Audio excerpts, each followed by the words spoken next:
Thank you for joining us. Today, we once again have the Project Element Trailrunner on the table. You guys may be getting tired of seeing this truck week after week, but since this is the current project I've been playing around with, it is what I'm putting all my time into. So, why is it here this week? Let me show you. It is here because of this receiver box. This is supposed to be a weather resistance receiver box, and I think it would do a decent job, but there's a reason why I don't think it'd do a great job. And that is because right here, where these wires come through, it doesn't make a really good seal. I didn't really notice it was that bad until I took the top off one day whenever I was running these covers over top my wires. I run these covers on the wires to help offer just a little bit extra protection out on the trails. So while I was doing that, I realized this seal is not really that great. I mean, it'll keep moderate water out from splashing and stuff like that, but if you're like me, sometimes you find yourself in some deep water, and I'm afraid this would let water seep past here if it was used very long in that condition. So what are we going to do about that? Let me show you.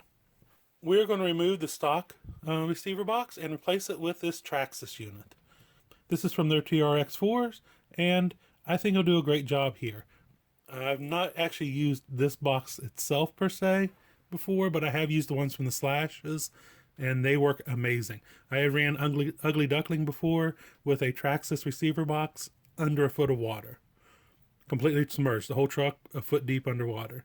And I've used it in all my other crawler builds with great luck. I went with this one because the typical Slash box has this opening here for the two-wheel drive Slash is on the side. And it makes it kind of a wide unit. With this being not really having the room on the sliders there for the wider box, I decided to try this one since it's a longer setup. And I think it'll help run the wires just a little bit neater. Like all the other Traxxas ones, it has the O-ring here, as well as the foam in here, where the wires come up in to help stop water from coming in and out. So I'm going to show you what it takes to install this box onto this truck. I think we may need to do a couple little modifications. I'm not sure yet. I guess we'll see as we go along. So what you need is one of these. I also like to add servo extensions. I add these to the receiver and leave them peek out the box, the ends here, so I can easily hook up the stuff and unhook. Like say if I need to change speed controller or servo, I can just unplug it without having to crack the seal on this box. And that way it makes it real easy to do out in the field if I need to do. I will run one of these for the speed controller, one for the steering, one will be put in for a future winch. Well, I guess the next step is we will go ahead and remove the stock receiver box. Now we'll start by removing the cap to this. Now remove the top. Set it aside. And now I'm going to go ahead and unplug everything out of the receiver.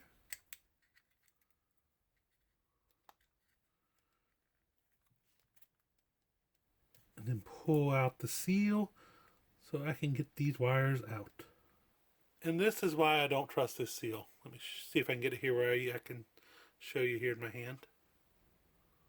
As you can see, it has lines for the servo wires to go through, but if they don't fit perfectly in there, you will not get a good seal. And also, this is what is used to fill the hole if you don't have all three wires going through. Like where it's a 3-channel receiver, if you don't have the third channel for the winch plugged up, this is what covers that hole.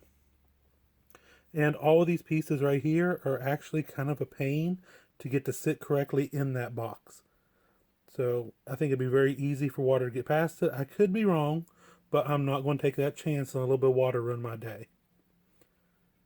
So now I'm going to remove the box from the chassis. To do that, I turn the chassis up on its side and I remove these 4 bolts right here. And there we go. So this should just lift off like so. The next step is we have to remove this receiver from the box. I'm assuming it has double-sided servo tape on it. And it's kind of hard to get your fingers down in there to pry it loose. So I'm going to try to use a screwdriver to pop the edges loose. Be careful you don't crack the case. To be honest, I'm having some trouble with it, but it feels like it's starting to get loose. There we go. And as you can see, they use double-sided servo tape. Now we're going to set this aside. I'm going to put all the parts inside of it and put a couple to hold the lid back on and put this aside. Maybe I'll need it in a future project. Maybe we'll make something out of it later. I don't know yet. Anyway, let's set this aside. If you're going to reuse the antenna tube, which I need to do since I'm using the stock receiver, go ahead and make sure you move it from the cap to the waterproof box. There's a small screw right here, small little set screw you have to remove to be able to remove the antenna. It just kind of jams it in place.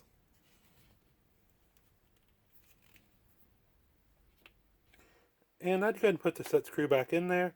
That way, if you ever need it again, there it is. And this is another area I think water could get around if you got in deep enough water. Make sure that you keep the waterproof seal with the box, once again, in case you ever need it in the future. Now there's a problem. This is too big to fit down in there and fit where the stock radio box went. So what am I going to do about that? Well, I made me a riser. This is made out of pieces of an old sign, of like a no parking plastic sign you put up in front of an apartment or wherever. You can buy these at the local hardware store. To cut chunks of it out and glue them together to make a riser that will fit here. I'll put it on the chassis right there, and then I'll put this on top of it like so. I'll use double-sided tape on both pieces to hold it all together. And to make this blend in better so it's not a piece of bright white sticking out, I'm going to go ahead and take this and spray paint it black first. So let me go spray paint that, and then we'll come back and go on to the next step. Oh, I have this piece painted. It's painted it black, like I said, so it'll blend in, and it'll mount right here with some double-sided servo tape. And this will go right on top of it. Now there is something I have to modify. This box right here has like this little nub right here. I'm not sure what it's for. It's not structural. I think it clicks into part of the TRX4, but I'm not sure. But let me show you why I need to cut it off. Whenever I mount this in here, I want it as close as possible without touching. And as you can tell, that little nub's going to touch the motor. I don't want that to happen, so I'm going to trim it off. You could use a set of side cutters to do that. You can use a Dremel, razor blade, whatever you're comfortable with. I'm just going to nib that off real quick, and then we'll be ready to mount it up. Tick, put servo tape on each side of it. I also wipe down the mounting plate here and here with alcohol. So that way there won't be no oil residue left behind. So that way the servo tape will stick better. So now I'm going to peel the servo tape and I'm going to stick it to here first.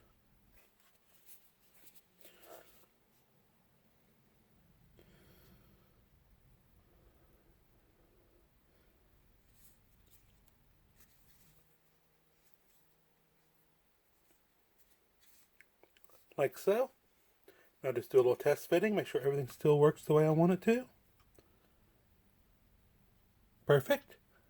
So now I'm going to go and peel off this sticky right here and mount this down permanently.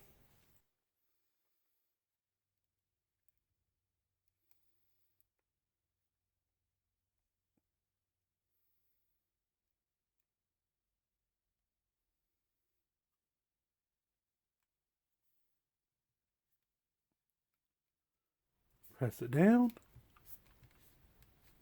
And there you go, nicely mounted up. You see the mount there, the riser doing its job. It's exactly even with this brace here and here that the front of the box rests on each side of it. So now the only thing is to remove the top and this piece here and go ahead and mount the receiver back in it. Now speaking of receiver, there is a problem I ran into. I'm using the stock receiver here that came with the Element, and the problem is the antenna is not very long. Normally that's not a problem, but with this box right here, it has an antenna mount back here in the back of it. But the wires come out the front. So as you can tell, the antenna is not going to reach, and I don't want it going right next to the motor anyway. So what am I going to do to fix this? I have an idea. I'm going to make a mount that will go right in here to hold the antenna wire. Whenever I get to that point, I'll show you the steps I went to make it. Now it is time to mount the receiver. I went ahead and added some servo tape to the back of it. I'm going to mount it in here as far away from the motor as possible. So I'll mount it over here as far as I can. That way I don't get no interference from the motor. Okay, the first thing I'm going to do is feed the antenna up through the hole here. This makes it easier to do it now instead of when you have the receiver mounted down.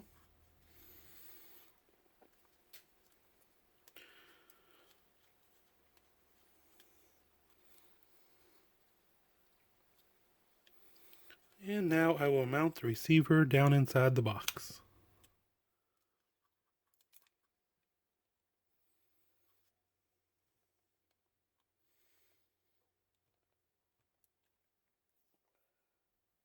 And now you might think the next step is just go ahead and plug the wires back up, but nope, that's where these little servo leads come in. I want to feed them down through the hole and plug them into the receiver. Okay, I have all the wires ran through and plugged into the receiver, and also have them plugged in here to where they need to go. I'm going to go ahead now and put a battery in this truck and make sure everything's working fine before finishing up the install.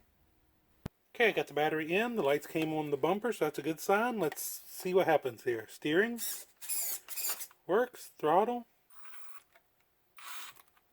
works fine. So now I will unplug the battery and go ahead and finish up installing the covers on the box.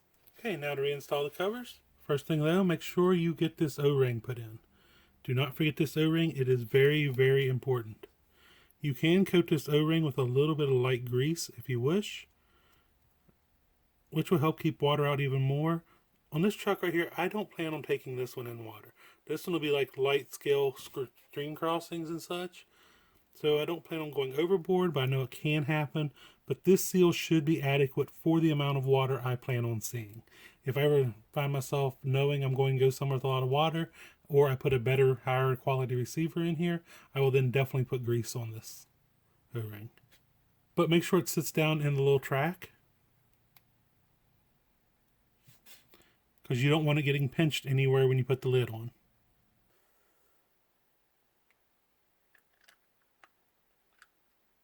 Okay, it is in place, so now it's time to tighten down the screws.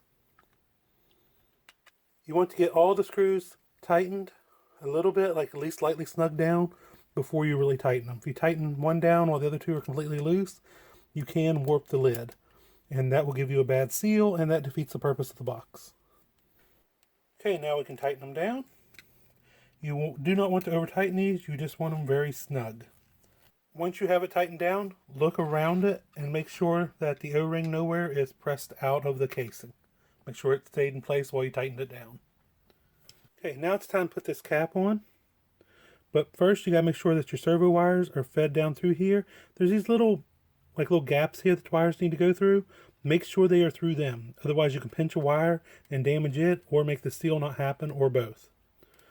So I find it's easier to push them down, hold them with one hand, and then use the other hand to put the cap on.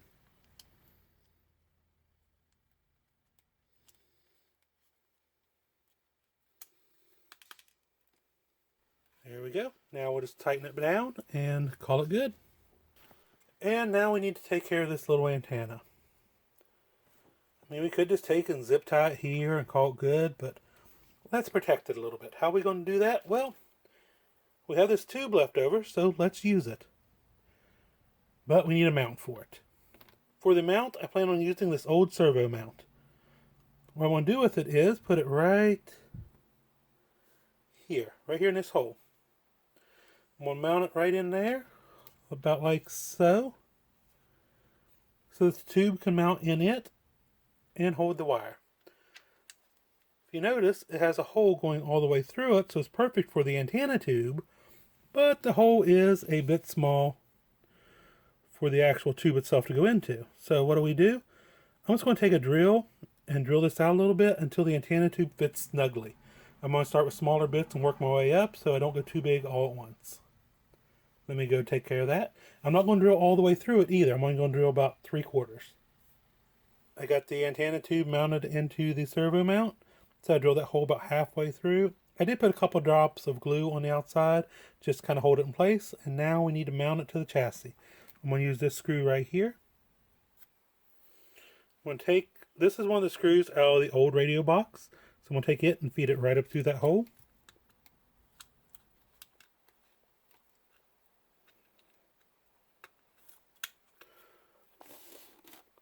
Like so. I'm going to go ahead and put my tool on the bottom of it, my MIP driver here.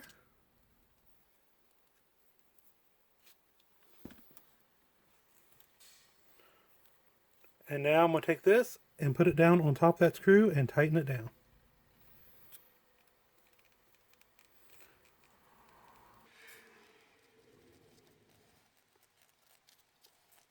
You may need to use a set of pliers to hold this in place while you do this. Hold this up here in place, but it's bracing against the box nicely, so it seems to be working okay here for me. Whenever you get it almost tightened down all the way, go ahead and turn it so that it's not pointing out like this. You don't want to point out here, so it's pointing back towards this case.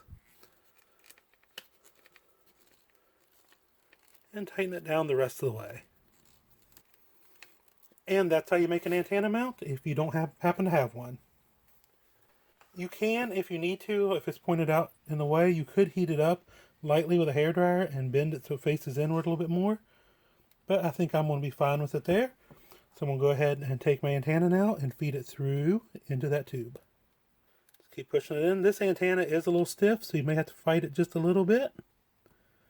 But there we go. Now it's safely tucked up out of the way and shouldn't get damaged out on the trails and still provide you a decent radio range. So just make sure that you do have it in all the way.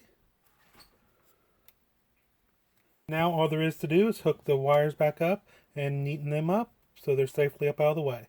So I'm going to go ahead and hook up the speed control and steering. Okay, now that everything's plugged back up, we're going to go ahead and show you a little trick here to make life easier in the long run.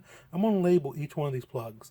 That way if I ever need to unplug everything, I can make sure it plugs right back up where it belongs without getting anything in the wrong place, and this makes life a little bit easier.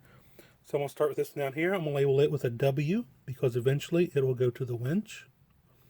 This one here goes to the speed controller, so I'm going to put a T on it for throttle. And this one here goes to steering, so I'm going to put an S on it. I just used a simple paint pen here. This one happens to be gold. Use whatever color you like. And it just makes life easier. You could just put numbers on them, channel 1, 2, and 3. Just whatever works for you. Now I'll let that paint dry, and then I'll neaten up the wiring with some zip ties and stuff to hold it up out of the way so it doesn't get caught in any of the suspension or it doesn't get caught on anything on the trail. And that should finish up this install. And there's the finished product. We now have a waterproof box on here that is much better than the one we took off and gives us a lot better peace of mind. There you can see how close it is to the motor. It is not touching. It has a decent gap right here.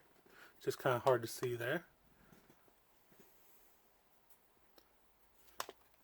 This will outperform the stock one by a lot, even without putting the grease in here. Adding the grease will make it even better. Now another upside is our antenna now goes this way, which works out good because I do have plans to put an interior in here. So now the antenna won't be sticking up in the way there. I hope you enjoyed this little walkthrough on how to put one of these in. I hope it helps you if you go to put one into your crawler. I do highly recommend it. Make sure you subscribe so you don't miss any of our future videos, and go ahead and click that notification button as well. And feel free to like this video. So until next time, happy RCing.